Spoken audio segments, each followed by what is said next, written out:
नमस्कार, स्वागत आपका के हरियाणा पे। मैं हूं आपके साथ रमेश जाखड़ और इस वक्त मैं मौजूद हूं बचेर गांव में। और यहां पे आपको बता दूं कि बचेर गांव से सरपंच पद के प्रत्याशी सुरेंद्र झोरड़ जो है वो लगातार चुनाव प्रचार करते हुए दिखाई दे रहे हैं। और आपको बता दें कि सुरेंद्र झोरड़ जो है वो किन मुद्दों को लेकर के, किस सोच को लेकर के चुनावी मैदान में उतरे हैं, वो भी बातचीत करेंगे, उनसे जानकारी लेंगे। लेकिन उससे पहले ये तस्वीरें मैं आपको दिखा देना चाहूँगा कि सुरेंद्र झोरड़ के काफिले में देखिएगा कि अच्छी खासी संख्या में लोगों के साथ वोटों की अपील जो है वो डोर टू डोर करते हुए दिखाई दे रहे हैं। यहाँ पे गली से निकलते हुए जो है वो विजयी चिन्ह बनाते हुए सुरेंद्र झोरड़ के समर्थक जो है, वोटर जो है, सपोर्टर हैं, वो यहाँ पे काफ़ी उत्साहित जो है वो इस चुनाव को लेकर के दिखाई दे रहे हैं। तो देखिएगा लगातार तस्वीरों में कि किस प्रकार से आप देखिएगा तस्वीरों में कि सुरेंद्र झोरड़ लगातार जो है वो लोगों से वोटों की अपील करते हुए दिखाई दे रहे हैं। और चुनाव चिन्ह की अगर बात करें तो नलके का जो चिन्ह है वो सुरेंद्र झोरड़ को मिला है। और नलके के चिन्ह पे वोटों की अपील जो है वो लगातार सुरेंद्र झोरड़ के द्वारा की जा रही है। आप देखिएगा काफ़ी उत्साह के साथ जो है वो युवा शक्ति और उसके साथ साथ बुजुर्गों का आशीर्वाद, स्नेह, प्यार जो है वो सुरेंद्र झोरड़ को मिलता हुआ दिखाई दे रहा है। चलिए अब यहाँ पे सुरेंद्र झोरड़ से बातचीत करते हैं कि आखिर वो किस सोच को लेकर के, किन मुद्दों को लेकर के चुनावी मैदान में जो है वो उतरे हैं और आने वाले समय में क्या कुछ उनकी प्राथमिकताएं रहेंगी चुनाव को लेकर के और जीत को लेकर के वो कितना आश्वस्त जो है वो दिखाई दे रहे हैं। यहाँ पे देखिएगा कि सुरेंद्र झोरड़ जो है वो लोगों के घरों की छतों तक जो है वो पहुँच चुके हैं। तो चलिए उनसे बातचीत करते हैं सुरेंद्र जी से कि आखिर क्या कुछ उम्मीद लेकर के, किस मुद्दे को लेकर के चुनाव में जो है वो उतरे हैं। सुरेंद्र जी, अगर बात करें तो चुनाव में तो किस सोच को लेकर के, किस उम्मीद को लेकर के चुनावी मैदान में उतरे? जी, गांव का विकास करना है, ना कि राजनीति करनी है। गरीब अमीर सबको साथ में लेके चलना है, गांव का विकास करना है। पानी की समस्या है, गलियों की समस्या है, उनको बस सही करना है। ठीक है। मुद्दों की अगर बात करें तो कुछ एक तो आपने समस्याएं बताई हैं, इसके अलावा मुद्दे या समस्याएं जो हैं वो और कौन कौन सी हैं जिनका आप चाहते हैं कि तुरंत समाधान करने की आवश्यकता है? देखो जी, गांव में नशा बहुत है अभी, उसको गांव से हटाना है। पानी की समस्या है, गलियों की, यही मेन समस्या है जी हमारे गाँव की, इनको दूर करना है। और शिक्षा के मामले में जो स्कूल में टीचर है उनको स्टाफ पूरा करना है, ठीक है, उस पर ध्यान है जी। ठीक है। स्वास्थ्य के मामले में आपके गाँव में क्या? स्वास्थ्य के मामले में जी हमारे गांव में हॉस्पिटल नहीं है, कोशिश करेंगे हॉस्पिटल बने और डॉक्टर सारे मौजूद हों। ठीक है। सबसे बड़ी समस्या आपके गांव में मुझे भी कहीं ना कहीं लग रही है कि जो बारिश ज़्यादा हुई थी तो जल भराव हो गया था, 1 महीना तक गांव के लोगों को बाहर निकलना मुश्किल हो गया था। उस समस्या के समाधान के लिए कोई प्लान आपने सोचा है? उसका भी हल करेंगे जी, जहाँ ज़रूरत पड़ी वहाँ कुएं लगाए जाएंगे और सीवर की सर्विस दी जाएगी जी। ठीक है, सीवरेज सिस्टम अपडेट करवाएंगे। अच्छा, नशे को लेकर के युवाओं को नशे से दूर रखने के लिए क्या प्लान आपका रहेगा? जो गांव में शराब नशा बेचते हैं जी, उनको पुलिस की सहायता से पकड़वाएंगे जी। ठीक है। और जो युवा है उनको बिठा के समझाएंगे भी इस बात में हमारे लिए अच्छा नहीं है जी। ठीक है। ये कोशिश रहेगी भी नशा मुक्त काम हो। ठीक है। आप अकेले ये प्रयास करेंगे या गांव के सहयोग से या कमेटियां वगैरह? सहयोग से जी, सारे गांव के सहयोग से। ठीक है। हमारा सभी का ये प्रयास रहेगा भी नशा मुक्त गांव हो हमारा।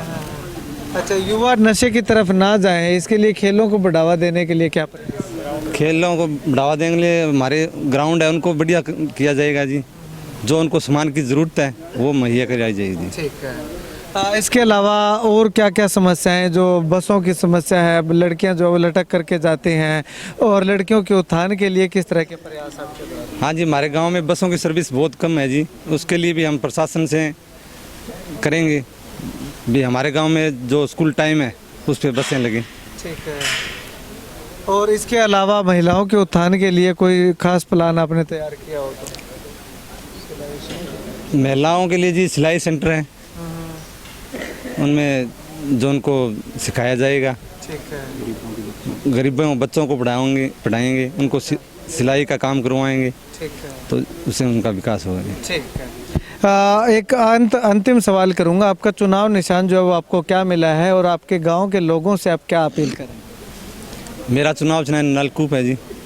गांव के सभी छोटे बड़े से मैं हाथ जोड़कर विनती करूंगा कि मुझे विजय बनाएं ताकि विकास हो सके जी गांव का। अब एक ये जानना चाहूँगा कि आपको लोग वोट, आप ये कह रहे हैं कि आपको वोट दें, तो आपको वोट क्यों दें? ऐसा क्या खास आप में है जो आपको वोट दें?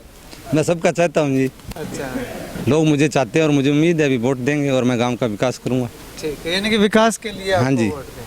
ठीक है, शुक्रिया बातचीत के लिए। चलिए कुछ साथियों से बातचीत करते हैं। हाँ मैं ये बताओ भी, सुरेंद्र का स्वागत है लागे हो, क्यों लागे हो, क्या खास है सुरेंद्र में? सुरेंद्र ये है जी, पूरे गांव में शरीफ है लड़का, ठीक है, बहुत बढ़िया, साफ छवि को है, कोई की किस्म की इस लड़के से किसी का कोई मतभेद नहीं है, न कोई किसी से गलत व्यवहार है इसका, इसलिए आप साथ लगे। बिल्कुल लगे। ठीक है भाई साहब, आप क्या कुछ कहना चाहेंगे? सुरेंद्र कैसा है कैंडिडेट? बहुत पढ़े लिखे हैं, मिलनसार उम्मीदवार हैं, बहुत अच्छे हैं। इन्होंने नशे के खिलाफ पहले भी अभियान चलाए थे, हैं जैसे गांव के स्कूल के नज़दीक शराब ठेका था, उसको उठवाने में बहुत कोशिश की इन्होंने।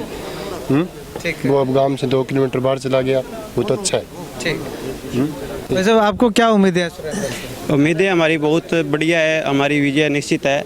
और सुरेंद्र है जो बहुत ही बढ़िया इंसान है, हर आदमी के सुख दुख में काम आता है। ठीक भाई साहब, आप क्या लगता है आपको सुरेंद्र के बारे में, क्या कुछ कहना चाहेंगे? कैसा? पूरे गांव का आशीर्वाद हमारे साथ है, हमारे छोटे भाई के साथ, और पूरे माताओं का, बुजुर्गों का, नौजवानों का साथ है, और हमें भरपूर सहयोग आज आप देख रहे हो, इतना हजूम जो हमारे साथ है गांव का, पूरे 36 बिरादरी का गांव का हमारे को सहयोग मिल रहा है, और परमात्मा करे कि सबका आशीर्वाद हमारे ऊपर प्यार ये बना रहे। ठीक, शुक्रिया। तो जी आप सुरेंद्र को लेके क्या कुछ कहेंगे? कैसा कैंडिडेट है, क्या आपकी क्या क्या उम्मीदें हैं? सुरेंद्र बहुत बढ़िया कैंडिडेट है जी, ईमानदार, सच्चा और नेक नीति भी इंसान है, और आज तक इसका रिकॉर्ड है कि कोई गांव में बुराई इसके प्रति नहीं है, अभी तक किसी के मन में कोई बुरा नहीं है।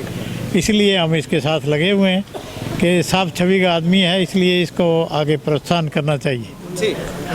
शुक्रिया बातचीत के लिए। तो गांव में विकास के मुद्दे को लेकर के, लड़कियों के लिए उचित शिक्षा की व्यवस्था के मुद्दे को लेकर के, और गांव से पानी निकासी के मुद्दे को लेकर के, यानी कि तमाम ऐसे मुद्दे हैं जिनको लेकर के सुरेंद्र जोरड़ चुनावी मैदान में उतर चुके हैं।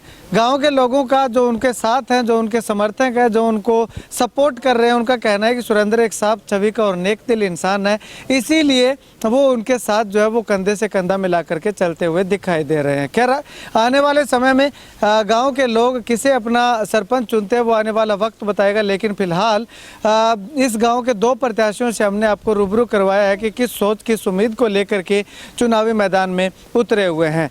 तय आपने करना है, वोट आपने करना है कि कौन सा प्रत्याशी आपकी नीतियों पे और मुद्दों पे खरा उतरने वाला है, उसी को वोट दे करके जो है वो विजयी बनाइएगा, ताकि आने वाले समय में आपके गांव का विकास जो है वो लगातार अग्रसर रह सके। कैमरा से मुकेश गोदारा के साथ रमेश जाखड़ के हरियाणा।